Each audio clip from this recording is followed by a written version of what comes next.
The first time I heard about how serious climate change is, which I consider my epiphany moment, was in 2019.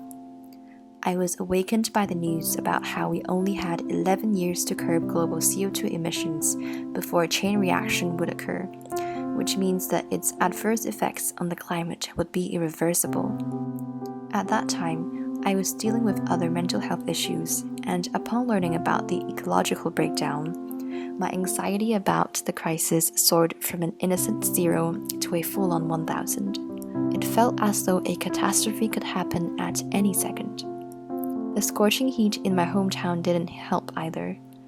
I literally felt that the world would ignite, and I would be engulfed in flames at any moment. Since then, I avoided turning on air conditioning, even if it meant I would be sweating buckets.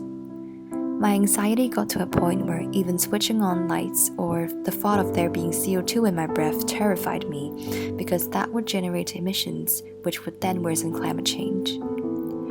I began to Google whether any celebrities I looked up to cared about climate change, but hardly any of them even mentioned the topic. My anxiety and gloom spiraled out of control, but I barely opened up to anyone because I thought I was just being irrational. I believed no one else was as concerned as I was.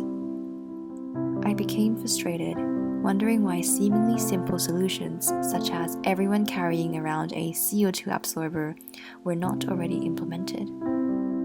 Fast forward to today, I don't know how exactly I managed to overcome the paralyzing overthinking, but I'm really grateful that I have the capacity to maintain my mental health and carry out day-to-day activities without panicking badly or feeling like I'm going insane. Last year, I was finally able to get involved to some extent with a sustainability campaign. I didn't do much, but it was great to meet other people who actually care about the issue and are willing to take actions. I had coffee with a friend yesterday, and our conversation somehow led to the topic of sustainability. We talked about how it's really hard under the current system to live 100% sustainably and ethically. We talked about how guilty we feel when we drive, but then sometimes public transport doesn't get us where we need to go. No matter how much we do, nothing will change unless the mega-rich change their lifestyles. Some people don't even seem to care about environmental issues, or perhaps it's because the issues are so depressing and incomprehensible that they cope by choosing complete denial.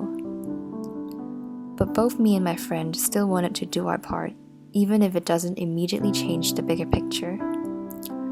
Both of us had to fly home to visit family this year, and there were times when we had to buy bottled water because the only other option was to risk heat stroke. We're not saying that our choices completely justifies the harm they did to the environment, but one message that I do want to bring across is that we're all trying our best, and everyone's best can look different. Sometimes we're too quick to judge and forget that we can't always be right about everything. For instance, last year I read a social media article about how plastic straws can sometimes be a necessity for those with physical disabilities who can't drink from a cup. So yeah, the word colossal would be an understatement to describe the impact of the ecological breakdown on the environment, societies, communities, and individuals.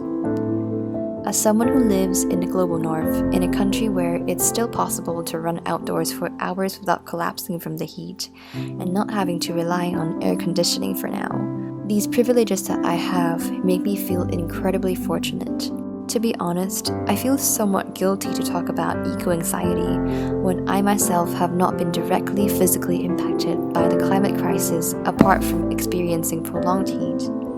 And I am aware that it's often those who are from generations and regions that contributed the least to this crisis that suffers the most from it.